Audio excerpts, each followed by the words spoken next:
സംസ്ഥാനത്ത് സാമൂഹ്യ സുരക്ഷാ ക്ഷേമനിധി പെൻഷൻ വിതരണം ആരംഭിച്ചു. 2 ഗഡുവാണ് വിതരണം ചെയ്യുന്നത്. 3200 രൂപ വീതമാണ് ഓരോ പെൻഷൻ ഗുണഭോക്താവിനും ലഭിക്കുക.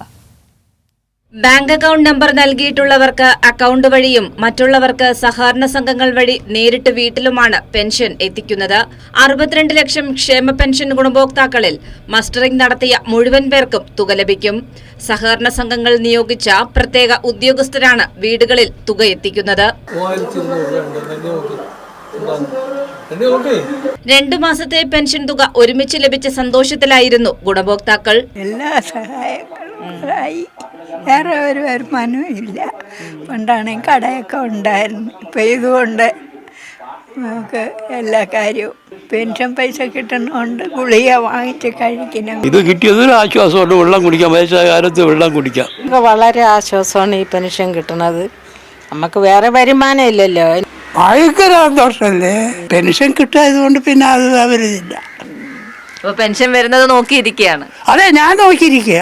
6.88 ലക്ഷം പേരുടെ കേന്ദ്ര സർക്കാർ വിഹിതവും സംസ്ഥാനം അനുവദിച്ചിട്ടുണ്ട്. ഇതിൽ 1.94 ലക്ഷം പേർക്കാണ് ബാങ്കിൽ തുക ലഭിക്കുന്നത്. ഇവർക്ക് കേന്ദ്ര വിഹിതം ഉൾപ്പെടെ ലഭിക്കുന്നതിനുള്ള നടപടിയും സർക്കാർ ഉറപ്പാക്കുന്നുണ്ട്. കഴിഞ്ഞ മാസവും 1 ഗഡു വിതരണം ചെയ്തിരുന്നു. കൈരളി ന്യൂസ്, തിരുവനന്തപുരം.